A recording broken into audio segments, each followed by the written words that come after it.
Salut à toutes et à tous, bienvenue dans la saison 3 de Voiron 2100. Dans cette série de podcasts, on mettra en avant des Voironnaises et des Voironnais qui s'exprimeront sur différents sujets. Depuis une base martienne, on tentera, à distance, de comprendre certaines problématiques, mais aussi de se projeter jusqu'en 2100. Suivez-nous sur les réseaux sociaux. Allez, à bientôt. Salut.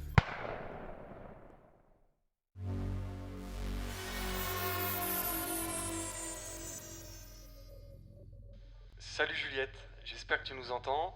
Écoute, on est très heureux de t'accueillir à distance depuis mars pour parler d'art. Du coup, Mais je t'en prie, Antoine, c'est avec grand plaisir que je participe à Voiron 2100. alors, est-ce que tu pourrais te présenter, s'il te plaît, Juliette? Bien sûr, alors je m'appelle Juliette Villard, je suis une Suisse expatriée en France depuis bientôt 17 ans, originaire de Genève. C'est certainement de là que me vient ma passion pour la nature et surtout les montagnes, que j'ai retrouvée dans la région de Grenoble avec joie, après quelques années passées à Paris pour faire mes armes au niveau du graphisme et de l'art notamment. Et je suis très très contente d'être dans cette région, très très fière de cette région, très heureuse d'avoir mon atelier à Voiron. Et voilà, une belle base d'arrivée. Alors, tu as commencé à en parler de ton atelier. Alors, est-ce que tu pourrais présenter ton activité professionnelle? Je suis designer graphique, j'ai fait une haute école d'art appliqué à Lausanne en Suisse pour faire ce métier de designer graphique, donc au service d'images de marque. Je fais aussi de la direction artistique, donc j'accompagne des marques, des maisons, voire des particuliers, des artistes, dans la création de leur image. Donc c'est plutôt un travail qui a une mission de service, même si j'ai la chance inouïe de pouvoir utiliser beaucoup de travail manuel à l'intérieur de ce volet-là, notamment la peinture, le dessin, voilà, tout en utilisant des techniques digitales évidemment. Et puis l'autre volet, c'est le volet artistique de mon travail, qui est beaucoup plus personnel et qui est voilà, une démarche spontanée de création d'œuvres d'art dans mon atelier, pour des particuliers ou des entreprises. D'accord. Alors, comme tu le sais, la connexion ne sera pas éternelle. On va pas pouvoir parler d'histoire de l'art. On va parler notamment du présent et du futur, même si effectivement il y aura des références au passé, à l'histoire, je l'espère. Alors, la première question, on va rentrer dans le vif du sujet, à savoir comment tu définirais un artiste aujourd'hui en Occident, en 2024, tout en prenant en compte la démocratisation de la technique, la multiplicité des supports de création, le temps libre, l'accès à la culture avec les nouvelles technologies. Comment tu vois la chose? C'est une très très bonne question. À mon avis, à mon humble avis, ce qui définit un artiste, c'est sa vision du monde et le rapport qu'il a au monde en fait. C'est le propos qu'il va mettre à disposition de son public, qui va être extrêmement sincère. À mon avis, c'est avant tout des questionnements qu'il a en lui et qui va mettre à disposition du monde. Un artiste, c'est quelqu'un qui sait dans quel endroit il vit, qui est sensible à son environnement naturel, humain, il sait ce qui se passe sur Terre, et en fait, il va tâcher d'apporter soit une vision, jamais de réponse. En fait, un artiste n'apporte pas de réponse, mais il va apporter un questionnement. Il y a une phrase que j'aime énormément, que j'ai appris récemment d'ailleurs, d'un poète Francis Ponge, qui dit la fonction d'un artiste est d'ouvrir un atelier pour y prendre le monde en réparation, fragment par fragment, comme il le peut. Et je trouve que c'est vraiment ça qui va définir un artiste, c'est-à-dire que avant tout, c'est une sensibilité au monde et c'est une envie d'apporter quelque chose, de changer quelque chose. C'est ce qui va faire la différence peut-être avec une forme d'expression sans arrière-pensée ou un peu plus légère, on va dire. Ouais, c'est marrant, garagiste du monde. Euh, alors, je reviens juste sur la notion de démocratisation de la technique. Aujourd'hui, on a d'un côté un accès à l'information qui est énorme, et de l'autre côté, on a un accès à la production aussi, qui est énorme, artistique ou pas, on va pouvoir en parler. On en a parlé avec d'autres intervenants, de plein d'exemples. Là, je prends l'exemple de TikTok, par exemple. Euh, Est-ce que selon toi, c'est une production artistique? En fait, voilà, d'avoir accès très rapidement à produire du contenu. Est-ce que selon toi, on est toujours dans l'art ou pas? Alors je sais pas si c'est aussi binaire que ça, mais en tout cas, voilà, je voulais savoir ce que tu en pensais. Tout à fait, c'est vrai que la question est hyper intéressante au niveau de la démocratisation des techniques. C'est vrai que ça a permis à beaucoup de, ça permet et ça permettra à beaucoup de personnes d'avoir accès à une forme d'expression artistique. Après, il faut savoir ce qu'on en fait. Si c'est juste, entre guillemets, voilà, pour se défouler ou pour avoir le plaisir de colorier ou de faire des images, c'est déjà énorme et j'invite tout le monde à prendre un pinceau et à peindre et à se faire du bien parce que ça fait vraiment beaucoup de bien. Après, le fait de rentrer dans une vraie démarche artistique, c'est effectivement une longévité dans le propos, c'est-à-dire que quand on regarde le parcours d'un artiste, on voit qu'il s'intéresse à quelque chose, ce qui peuvent être plusieurs choses, mais qui sont repérables dans son art, qui va poursuivre à travers ses œuvres, qui va chercher à améliorer, qui va chercher à approfondir. Il y a un vrai travail en profondeur, pardon, qui va au-delà de la simple esthétique en fait. Et la démocratisation des outils, moi je suis un petit peu partagé parce que dans un sens je trouve que c'est vraiment bien, c'est comme en photographie, quand il y a eu l'apparition des premiers appareils réflexes, tout le monde a eu l'occasion de faire des très belles photos assez facilement sans apprendre la technique. Mais si cette démarche n'est pas rattachée à une certaine culture de l'image, elle peut être assez pauvre en fait, parce qu'il y a un effet impressionnant sur le départ, mais qui se rattache à rien finalement et qui est un petit peu vide. Et notamment, voilà, les iPhones font des très très belles photos, mais si on n'a pas un suivi dans ce qu'on propose ou une ligne directrice, c'est juste une très belle photo. Voilà, il n'y a pas forcément plus que ça. Mais je pense qu'il ne faut pas perdre de vue la qualité et l'intemporalité des choses en fait. Une forme artistique, on va dire, qui va marquer, elle s'inscrit dans une durée longue, elle ne s'inscrit pas dans un effet de mode. Enfin, évidemment, il y a le message qui est derrière, mais il y a aussi l'idée de savoir ce qui s'est passé avant nous et après nous. Et moi, je pense qu'on est responsable de savoir ce qui s'est passé avant nous. D'ailleurs, c'est ce que je dis souvent à mes stagiaires quand ils viennent à l'atelier. Je leur dis, on ne peut pas créer sans se demander qu'est-ce qui a été fait avant, parce que on est responsable de ne pas reproduire des choses qui ont déjà été faites.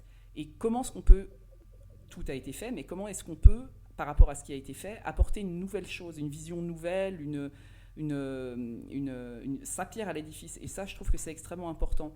Et maintenant, on voit un espèce d'éparpillement des pratiques, des facilités de production de contenu, mais malheureusement, c'est pas toujours très très qualitatif, à mon avis. Je voulais juste dire, moi j'ai absolument rien contre la démocratisation des pratiques, du moment où, en fait, même les autodidactes, prenons l'exemple des autodidactes, ils nourrissent, ils inspirent des gens de la profession. Il y a des autodidactes qui font des choses absolument fabuleuses et qui vont inspirer des gens qui, par exemple, voilà, ont une formation artistique.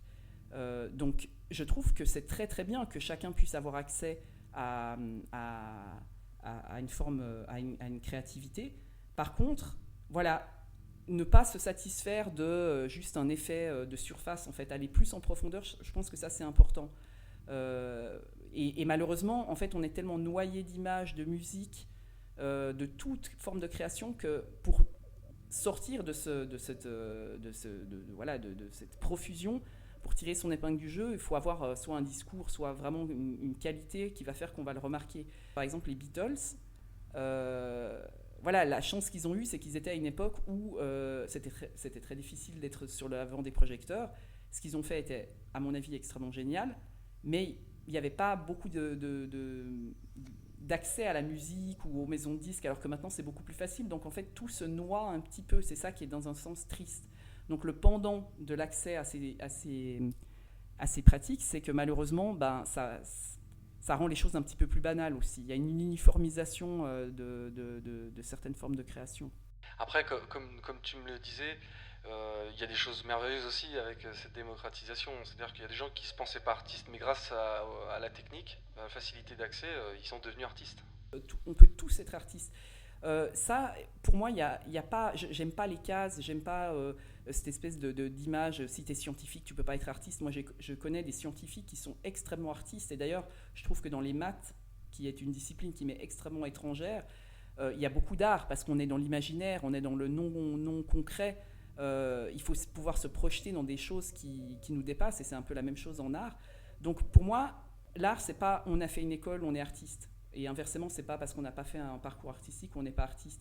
C'est un état d'esprit, c'est une pratique, c'est sûr. Hein. Moi, je connais une personne qui est informaticien et voilà, qui dessine à ses heures perdues et qui est extrêmement documenté dans ce qu'il fait. Eh bien, même s'il n'est pas de métier ou de formation artistique, il a cette sensibilité-là. Quelqu'un qui va apprécier un morceau de musique, qui va vibrer avec, qui va ressentir des choses, il a déjà une fibre artistique en fait. C'est plus une sensation, une vision du monde, mais c'est pas un métier en fait, c'est pas une position sociale, c'est un regard sur les choses, je pense. Alors assez optimiste alors. Donc effectivement, comme tu dis, la démocratisation de la technique, à l'accès peut-être à la diffusion aussi. Donc ça crée beaucoup de productions légères, on va dire, mais aussi ça permet à certains de s'exprimer. Comme tu dis, c'est un état d'esprit aussi. Alors j'ai une question un peu plus taquine, Juliette. On va parler des arts majeurs, donc les beaux-arts, et les arts mineurs. Donc à savoir, la théorie des arts majeurs et des arts mineurs est-elle révolue aujourd'hui selon toi? Est-ce que les arts mineurs ne sont pas en train de remplacer les arts majeurs, à savoir l'architecture par le design, la sculpture par les objets décoratifs, la peinture par la photo, la musique par la musique électronique, parce qu'on voit petit à petit la disparition des instruments, la poésie, donc la littérature, on voit que dans certaines études, certains ont tendance à moins lire. Le spectacle vivant, on a vu ça avec Serge, on a parlé de stand-up, donc des formats de ce type-là. Le cinéma par la montée des formats courts, voire très courts. On a vu les séries, les vidéos, les micro-vidéos. Serge Gainsbourg disait à son époque, je pense qu'il y a 40 ans, les arts mineurs sont en train des arts majeurs. Est-ce que c'est ton avis? Quel est ton sentiment là-dessus? Oui, inévitablement, on voit qu'effectivement, l'accès à différentes formes d'expression, en tout cas créatrice ou artistique, a fait que on a une profusion de nouveautés voilà, de nouvelles musiques, de nouvelles images.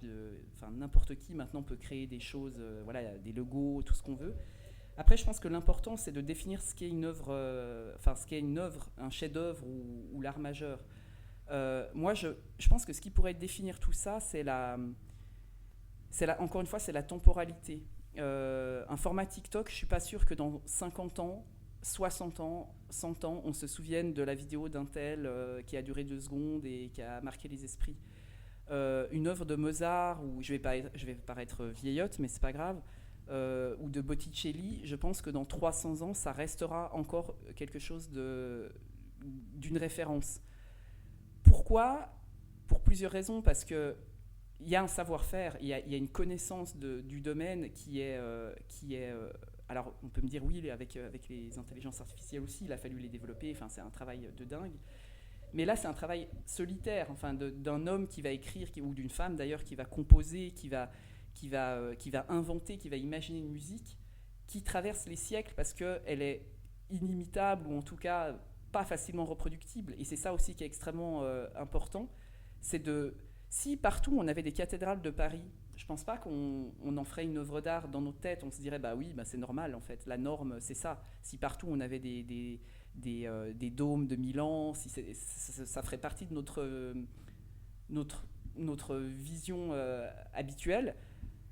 Et je pense que justement c'est la rareté et la difficulté de l'entreprise qui ensuite aboutit sur quelque chose d'extrêmement savant et noble et beau, même si c'est un terme qu'on utilise avec parcimonie, fait qu'on est dans une œuvre d'art. C'est quelque chose qui va rester. Moi, je pense que c'est une trace qu'on laisse qui va faire que ça rentre dans un art majeur. Et je pense, je ne suis pas tout à fait d'accord avec toi. Alors, c'est sûr, la poésie, il y a plein de formes qui vont disparaître. On en a parlé l'autre jour, enfin, qui vont disparaître. Est-ce que les gens sauront encore écrire des notes de musique? Je ne sais pas si on en parle maintenant ou après, mais je crois qu'il va y avoir toujours des gardiens de ces savoir-faire. En fait, j'en suis persuadée parce que c'est trop précieux pour notre humanité de perdre ça. Et on voit, on va dire, majoritairement des médiums comme TikTok et comment dire, prendre de l'ampleur. Mais il y a tout à côté des gens qui continuent à conserver voilà, des orchestres, des savoir-faire picturaux. Et moi, je crois vachement, enfin pas beaucoup, pardon, euh, à cette conservation qui sera peut-être très parcimonieuse et très petite dans l'entièreté de la création d'images, mais, euh, mais je reste persuadé que c'est ça qui restera en fait. Donc, ce que tu dis, c'est que c'est dans le contraste qu'on apprécie un chef-d'œuvre. Mais les arts mineurs, j'allais dire, et les arts majeurs cohabitent et se nourrissent l'un et l'autre. Tout à fait, et je te remercie de dire ça parce que je suis assez contre cette espèce d'élitisme, des dogmes. Oui, l'art c'est ça, non, c'est pas ça. En fait, l'art il souffle là où il arrive. En fait, il n'y a pas de. Quelqu'un, encore une fois, qui n'a pas forcément une formation artistique bien précise, peut faire une œuvre sensationnelle parce qu'il a travaillé, parce qu'il a des références, parce que tout simplement il est doué, ou voilà. Donc ça me plaît de me dire. Euh, c'est pas une question de formation ou de tradition ou ces choses-là. Moi, je suis tout à fait d'accord de dire que ça se nourrit et que d'ailleurs, souvent, on va dire, par exemple, même dans le cinéma se nourrit des films indépendants qui sont beaucoup plus novateurs parce qu'il y a beaucoup plus de liberté, parce que justement, on s'affranchit des carcans des écoles et je trouve ça hyper intéressant. Donc en fait, à mon avis, il faut garder la fraîcheur et la spontanéité de la création, on va dire, voilà, libre, et puis aussi conserver tout ce qu'on sait faire. Alors, une très belle cohabitation donc. Juliette, la prochaine question elle concerne les artistes dans l'art pictural. À savoir, est-ce que tu vois des points communs entre un ou plusieurs points communs entre ces artistes? À savoir, je sais pas, une frustration, une angoisse, une sensibilité, un attrait pour la beauté, un geste, un égocentrisme, une frustration, une vision du monde, selon toi? Alors, c'est très intéressant. Moi, je pense que de mémoire, j'avais retenu le geste, parce que ça, c'est sûr, c'est, je pense, inhérent à chaque artiste pictural. C'est le besoin de voir son geste, en fait, qui peut être très très différent. Si on prend Pollock qui jetait de la peinture, ou voilà, Botticelli qui peignait avec 3 poils de pinceau. Mais le résultat, c'est d'avoir une empreinte sur le monde, en fait. Je pense que c'est ça. Et donc, il y a un petit peu d'égocentrisme. Je pense qu'inconsciemment, l'artiste pictural a besoin de voir le monde à travers le prisme de sa main. C'est-à-dire que c'est comme s'il construisait une petite étape du monde. Enfin, c'est comme s'il y contribuait. Il disait je laisse ma trace avec cette œuvre. Mais c'est inconscient, c'est pas quelque chose. Enfin, normalement, ça doit être inconscient. C'est pas revendiqué forcément. Mais je pense que on a cette petite prétention de se dire moi, les choses, je les vois comme ça et j'ai envie de les montrer comme ça parce que je les ressens comme ça. Et oui, il y a un peu de la personnalité, on va dire, en tout cas, si c'est pas de l'égocentrisme. Après, la beauté, je pense pas, parce que vraiment, c'est tellement impossible à définir. Il y a des choses qui vont paraître belles pour certains publics et qui vont être. Ça, c'est vraiment trop. Non, je dirais vraiment le geste, l'envie d'agir, d'avoir l'action d'apporter quelque chose au monde, et puis les angoisses, certainement, bien sûr, ouais, ça c'est un vecteur de création. Ouais, bien sûr. Et pour revenir un peu à la question d'avant, le fait de démocratiser l'accès à l'art, ce que tu disais quand on s'était vu sur la Terre, ça permet de décharger. T'avais ce terme-là. Tout à fait, c'est vraiment une chance, hein. C'est comme, comment dire, c'est peut-être un peu triste ce que je veux dire, mais c'est comme la possibilité de pleurer. Il y a des gens qui n'arrivent pas à pleurer, et du coup ils sont enfermés dans leurs émotions, et en fait pleurer libère des émotions et de la tristesse notamment. Peindre ou mettre en image une angoisse, enfin, là c'est très glauque, hein, on peut aussi peindre des choses très très joyeuses, mais ça permet de s'en débarrasser, c'est-à-dire de la voir, de la proposer au monde, et puis de se dire voilà, je peux passer à autre chose, ou en tout cas je peux évoluer dans mon cheminement. Ça c'est fait, j'en suis à une autre étape, et je pense qu'il y a beaucoup d'artistes qui travaillent comme ça. Alors voilà, moi dans mon domaine c'est plutôt le domaine on va dire environnemental et les angoisses liées au dérèglement climatique, mais il y a des gens c'est beaucoup plus personnel et ils avancent comme ça dans leur cheminement par rapport à un vécu, par rapport à des questionnements, enfin tout à fait. Alors juste dans la continuité de cette question-là, on va essayer de creuser davantage. Donc là, pour les artistes au sens général, les préoccupations, elles changent en fonction des époques. Et est-ce que les frustrations de l'artiste changent-elles avec? Ou la production artistique, elle est de source existentielle pour l'artiste?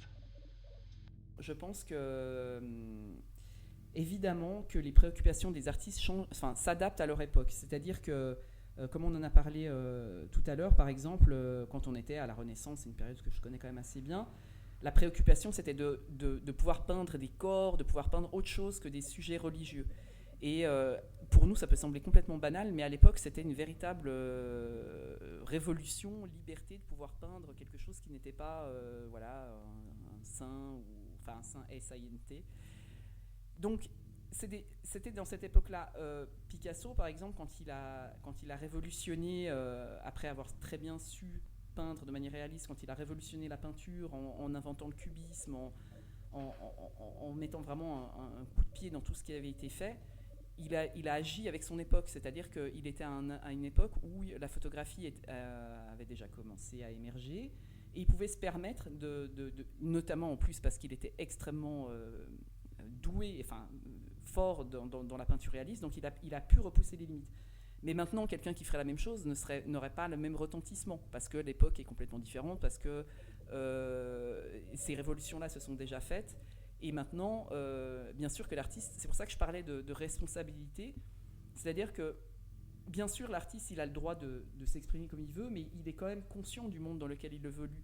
Et il s'inscrit dans une lignée, en tout cas dans un parcours artistique qui est beaucoup plus long que lui, avant et après, dans le futur.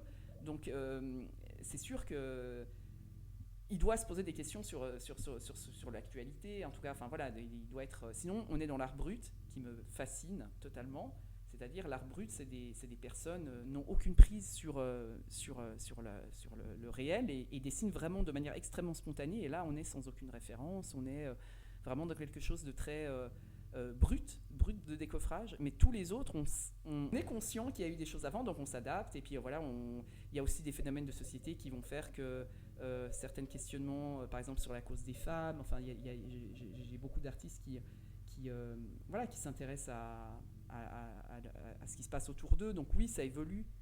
Après, par contre, la pulsion artistique existentielle, je ne sais pas si j'ai bien compris ta question, je pense elle sera toujours là. Elle est toujours un peu la même, en fait. C'est toujours un peu le même besoin. Alors si on comprend bien, à part certains qui font de l'art brut complètement déconnecté du réel, intemporel on va dire, les origines de la production d'art, elle est liée à l'actualité de l'époque. Non, alors l'art ne s'appuie pas toujours sur des faits d'actualité, mais c'est surtout depuis, on va dire, le XXe siècle qui s'appuie sur des faits d'actualité, parce que justement le message,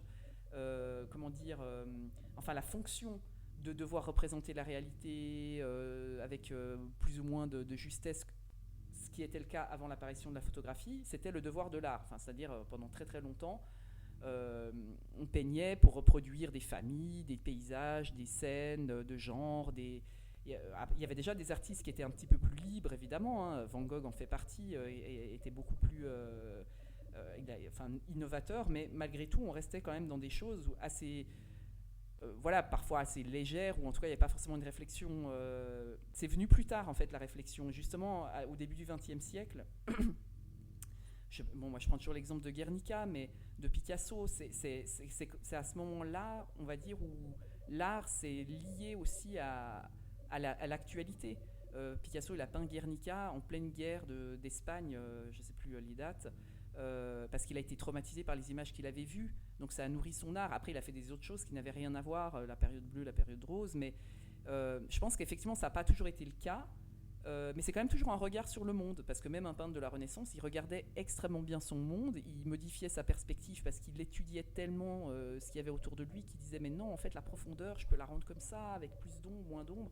Donc c'est toujours une grande sensibilité au monde. Et si on doit juste prendre un peu de hauteur sur notre conversation, on a vu effectivement le premier levier qui est l'accès à la production artistique, et de l'autre côté, on peut se dire qu'il y a un accès à l'information, à l'actualité. Donc en fait, ça fait deux forces qui se frottent, Et effectivement, ça crée peut-être un basculement en fait euh, entre le fait de ne plus avoir la nécessité d'avoir un savoir-faire, et ça lisse effectivement les arts mineurs, les arts majeurs, si on croit toujours en cette théorie. Non, je ne sais pas ce que tu en penses. Avant, comment dire, avant dans l'art, il y avait la notion de savoir-faire. Parce que voilà, pour faire une œuvre à l'huile, déjà il y avait énormément de connaissances sur les techniques, sur les matériaux utilisés, sur tout.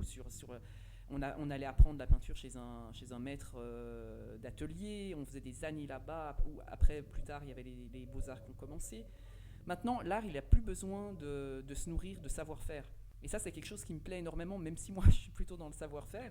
J'ai beaucoup d'admiration, sans aucune prétention. C'est-à-dire que moi, je ne suis pas une artiste d'idées. Il y a des artistes qui sont des artistes d'idées, c'est-à-dire qu'ils ne savent pas forcément faire quelque chose. Et ça, c'est un artiste voironnais qui me l'a dit un jour. Il me dit, moi, je ne sais pas faire grand-chose, mais j'ai des idées. Et en fait, il avait des idées géniales. Et c'est là où il y a comme tu dis, un basculement. C'est-à-dire que maintenant, ce qui va primer, c'est le message et l'idée. Et la longévité, ça j'y crois toujours. C'est-à-dire que si tu le fais une seule fois, bon une goutte, c'est bien, mais c'est pas un cheminement. Mais effectivement, il y a maintenant, depuis 40 ans, des artistes qui produisent pas eux-mêmes leurs œuvres. Jeff Koons, Mauricio Cattelan, enfin j'en passe, mais qui les font faire. Par contre, ce qui prime, c'est tout, l'idée vient d'eux, la démarche vient d'eux, le questionnement vient d'eux. Donc c'est ça d'eux ou elles, c'est ça qui est intéressant. Peu importe finalement si c'est la personne qui le fait, tant qu'il prétend pas l'avoir fait. Et je trouve que ça c'est hyper intéressant.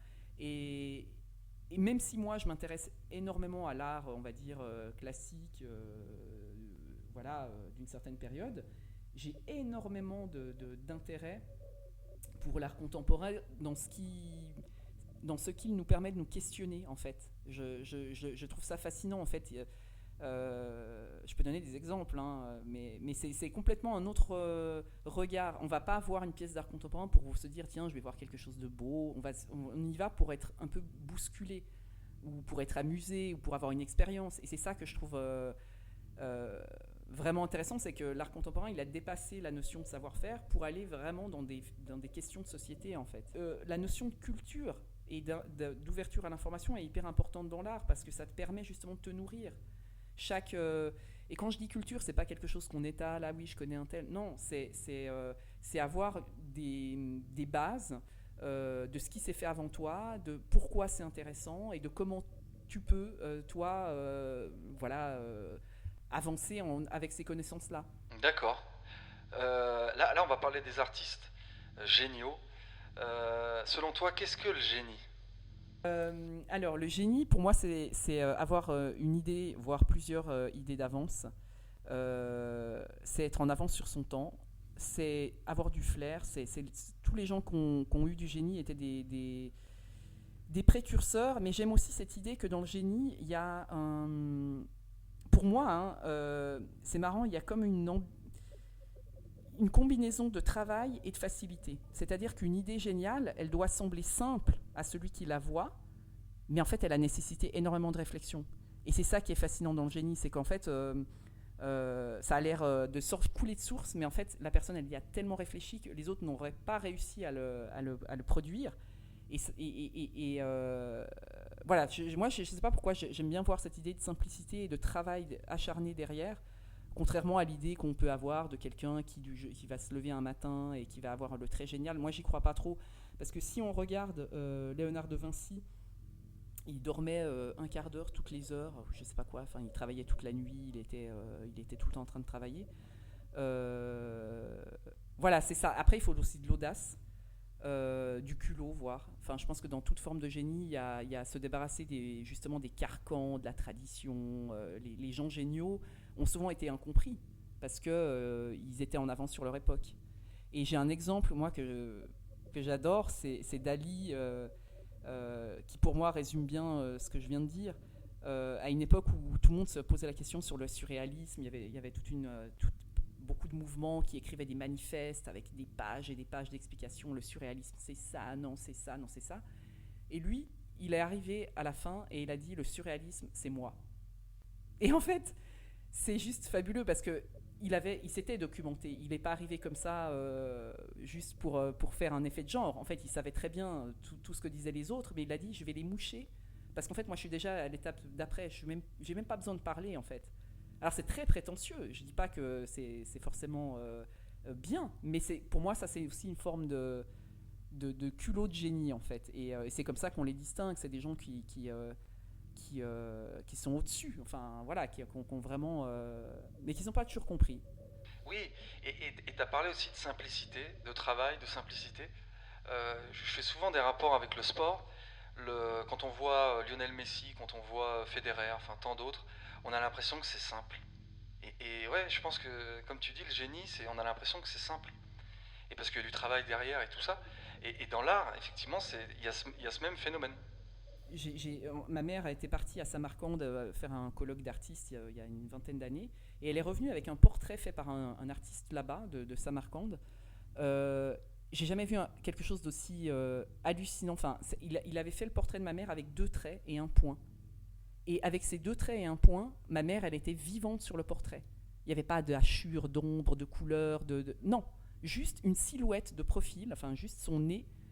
Et ça m'a marqué parce qu'on était estomaqués. Enfin, vraiment, on dit, mais c'est pas possible, parce que c'est réussi. Enfin, il avait pas gommé, il avait. Mais ça, derrière, il y a des heures et des heures et des heures de travail. C'est-à-dire que très certainement, ça faisait très longtemps qu'il dessinait, et il a simplifié petit à petit. Et puis il s'est dit, mais finalement, pourquoi mettre autant de détails? Je peux juste faire avec mon geste ça, et la personne sera là. Et ça, ça tient du génie pour moi. Quand on arrive à ce niveau-là de simplicité, et d'efficacité, en fait. Ouais, c'est marrant ce que tu dis parce que ça me fait penser à une vieille légende urbaine. C'est une blague.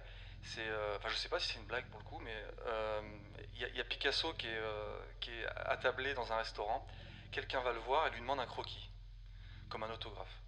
Et donc Picasso fait le croquis, et avant de lui donner, lui dit ça fera 50 millions de francs. Et la personne lui dit mais attendez, vous avez mis 3 secondes pour le faire. Et Picasso lui dit j'ai mis 3 secondes plus une vie. Donc c'est marrant, hein, parce que on parlait d'égocentrisme de l'artiste. Alors, entre la bêtise et le génie, il y a souvent du travail entre les deux, sûrement. Ah, mais complètement. Ah, mais alors là, je te suis totalement. En fait, c'est ça, c'est pour ça qu'on ne peut pas se revendiquer génie sans avoir comment dire, tu prends l'exemple de Picasso, c'est le meilleur exemple. Picasso, sans être fan de lui, hein, j'ai bien étudié son parcours, parce que voilà, j'ai été au musée Picasso, enfin bon, bref. Et c'est quelqu'un d'assez fascinant dans le sens où, comme je le disais avant, à 15 ans, il peignait comme Michel-Ange. À 15 ans, il pouvait faire des toiles extrêmement réalistes. Enfin, c'était vraiment impressionnant. Ce qui lui a permis de, chaque fois, repousser les limites de la peinture, parce qu'il gagnait des étapes. C'est comme un sportif de haut niveau. Au bout d'un moment, j'ai tout gagné, donc je repousse, je vais voir plus loin. Il s'inspirait de ses collègues, de Braque, de tout ça. Et effectivement, quand on entend encore de nos jours « Ah oui, mais ma fille de 4 ans aurait pu faire cet oiseau », qu'elle essaye. Parce qu'en fait, c'est faussement simple, mais c'est une somme et une somme et une somme de travail, de recherche, de simplification qui aboutit à quelque chose qui est qui a l'air très très simple, mais qui en fait tient tellement la route. La colombe de Picasso, mais si on essaye de la reproduire comme ça à main levée, on n'y arriverait pas. Enfin, mais parce que lui, il avait entraîné son geste pendant tellement de temps, et il avait déjà tellement emmagasiné d'expérience que c'était simple. Après, ça n'empêche pas qu'il a certainement fait 2 ou 3 fumisteries, ça c'est certain. Mais oui, une vie, tout à fait. Tout à fait. C'est une vie d'expérience qu'il a vendue. Alors c'est marrant parce que tu as parlé de fumisterie. Est-ce que tu fais une différence entre l'artiste et l'homme, avec un grand H? Comme pour le reste, moi, je réponds. Enfin, j'aime pas les avis trop tranchés. Moi, je ferais pas trop de distinction. Certes, ça m'arrangerait parce qu'il y a des artistes que j'aime bien, mais qui ont fait des choses dans leur vie que je ne voilà, qui sont terrifiantes. On ne citera pas de nom. Par contre, j'ai un peu du mal avec le fait de devoir complètement séparer, parce que je suis tellement persuadée que l'art fait partie de la personne. En fait, un artiste, il n'enlève pas son habit d'artiste le soir et il rentre, il le remet le matin. Enfin, c'est lui, c'est un artiste ou un comédien ou un musicien, ça l'habite. Donc j'ai un peu du mal à me dire ces deux. c'est-à-dire qu'on ne peut pas enlever du talent à quelqu'un qui est répréhensible, mais par contre, oui, c'est la même personne pour moi. C'est intrinsèquement lié, donc ça va poser un problème. C'est-à-dire que je ne pourrais pas séparer totalement. Ça va en fait, ça va totalement influencer la vision que je vais avoir de son art. Ou apprécier une toile ou une œuvre ou une musique ou quelque chose sans même connaître la personne.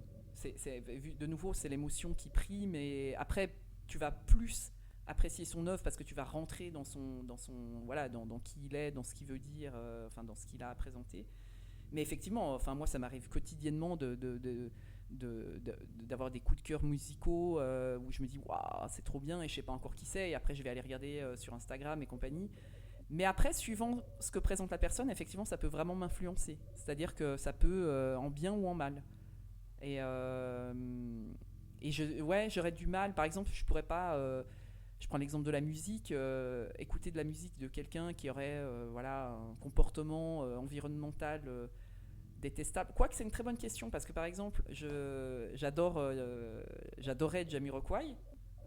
Voilà, JK, et j'ai acheté son album vinyle là l'autre jour qui était très très très révolutionnaire à l'époque en 94, qui parlait d'environnement et tout ça, et on sait très bien qu'après l'environnement ça le préoccupait plus des masses, et ça m'empêche pas d'écouter sa musique, même si je sais qu'il a vrillé dans un sens qui n'est plus vraiment celui du début. Donc ouais, c'est compliqué, c'est compliqué. Ça dépend vraiment en fait de ce que ça nous fait ressentir, de ce qui prévaut en fait. Si on a vraiment plaisir à, par exemple, à écouter un morceau et que la personne, je sais pas. Oui, c'est une question compliquée. Alors on va essayer de se projeter, alors jusqu'en 2100 si c'est possible, ou dans les prochaines décennies. Est-ce que la peinture deviendra un art primitif en 2100 et deviendra peut-être une source originelle pour tout créateur assisté par IA, selon toi? J'espère qu'elle restera un art primitif et que, comme j'en parlais avant, il y aura des conservateurs. Moi, j'aime bien ce terme de conserver. J'espère vraiment, c'est ce qui me fait tenir en fait, c'est de me dire que ça disparaîtra jamais vraiment. Après, comme on en parlait l'autre jour, c'est vrai que on a une époque où il y a beaucoup de questionnements, notamment même sur l'écriture. Même les enfants, on ne sait pas comment ce qu'ils écriront plus tard, s'ils auront même encore besoin d'un crayon. Donc c'est des vraies questions existentielles pour le coup. Alors, on parle de peinture parce que moi, c'est on va dire mon médium favori, mais ça peut être une autre forme artistique. Hein, mais moi, je vais parler plus particulièrement de peinture. Je pense que ça va. Alors, si j'imagine le futur, effectivement, ça va être anecdotique. Hein, il y aura quand même beaucoup d'utilisation de l'intelligence artificielle parce que maintenant, on peut avoir des effets. Voilà, très réaliste, incroyable, hallucinant. Hein. Moi-même, j'utilise, hein, j'ai pas de problème avec ça. C'est un outil, comme je te le disais l'autre jour. Pour moi, c'est vraiment un outil, comme un autre, qui fait gagner du temps, mais c'est pas du tout une fin en soi. Par contre, la peinture, j'en parlais l'autre jour avec une amie artiste qui m'a dit une chose très très belle. Elle m'a dit tout le travail qui est fait à la main, en fait, c'est de la disponibilité que tu offres à quelqu'un. En fait, si on apprécie un travail qui est fait à la main, c'est qu'on sait que quelqu'un a passé du temps dessus. D'ailleurs, souvent, on dit « Ah, mais t'as dû passer du temps à faire ça ». Et en fait, je crois que c'est ça le plus beau, c'est de se dire, c'est pas que c'est fait à la main, c'est juste que quelqu'un a pris du temps, sur son temps précieux et rare, pour faire quelque chose. Et ça m'a fait vraiment... J'ai adoré cette mise en lumière de la disponibilité, parce que je pense que c'est ça aussi qui fait la différence avec la machine, c'est que bon, moi, c'est quelque chose qui me passionne depuis longtemps, c'est que je trouve que dans la digitalisation des choses, il y a une certaine froideur. On n'arrive pas à retranscrire la chaleur de la peinture, le fait d'être dans ces décors, la texture. Moi, d'ailleurs, souvent, on me dit « Ah, je suis content de voir vos œuvres en vrai » parce qu'avec l'écran, on a comme une barrière, on ne peut pas rentrer dedans. Et sans être contre, hein, encore une fois, j'utilise la technologie, mais elle a une certaine froideur que n'a pas... à mon avis, je ne suis absolument pas la seule à vouloir conserver une certaine forme d'authenticité, et j'ai aucun mal avec le terme de primitif parce que effectivement, ça sera peut-être vu comme les gens qui allumeront du feu avec des silex, pourquoi pas, hein, mais peu importe en fait, tant que ça reste comme un petit savoir-faire qui se transmet de génération en génération, ça ne sera pas perdu. Et je pense que ce serait bien pour le bien de l'humanité. Bien sûr. Dernière question, Juliette. Est-il possible qu'un jour l'art, au sens général, disparaisse? Et quelles conséquences ça aurait? Je dirais oui et non. Oui, parce que malheureusement, comme on en parlait au départ, si tout devient un peu mièvre, un peu tiède, avec voilà, des petites touches par-ci par-là de création sans lendemain, oui, il peut disparaître. Malheureusement, parce qu'il n'y aura plus la connaissance, parce qu'il n'y aura plus... je parle même pas de savoir-faire, je parle de véritable culture de ce qui s'est fait avant, de, de vision du futur. Enfin voilà, en fait, on n'en a pas parlé, mais l'art, c'est aussi prévoir le futur d'une certaine façon, enfin comment on va le faire évoluer. Donc si on est éparpillé dans plein de petites formes sans envergure, oui, malheureusement, il pourra disparaître. Après, comme pour toujours, je suis très optimiste malgré tout dans l'humain. Et quand on sait que les hommes des cavernes avaient déjà ce besoin d'écrire sur les parois ce qu'ils faisaient, hein, ils écrivaient leur quotidien avec les mammouths et tout ça, euh, il existera peut-être plus sous la forme qu'on connaît, mais le message, la volonté de faire passer un message existera à mon avis toujours. Et j'aime bien, c'est comme on en a parlé l'autre jour, le livre de 1984 de George Orwell, même dans une société totalitaire, complètement embrigadée, enfin avec zéro liberté, il y a toujours des gens qui vont... Dans 1984, il y a ce couple qui se retrouve dans un ancien endroit, qui écoute de la musique, et moi je crois vachement à ça, c'est-à-dire que l'être humain il peut pas vivre sans avoir des idées, sans avoir revendiqué des choses, sans s'exprimer. Je pense que c'est quelque chose qui pourrait l'amener à sa perte en fait. Alors après, voilà, est-ce que s'exprimer, ça sera faire des images en intelligence artificielle? Peut-être. Mais il y aura quand même peut-être toujours quelque chose d'un peu plus brut qui se fera par réponse à ce qui est la masse en fait. Très bien. Et bien écoute, comme on dit, la vérité se trouve soit dans la nuance ou dans le contraste. Merci beaucoup, Juliette. Mais merci à toi Antoine pour nous faire voyager dans comment dire, l'imaginaire interstellaire. C'est trop bien. Mais écoute, avec plaisir. Salut Juliette. Bye. À bientôt. Merci Antoine.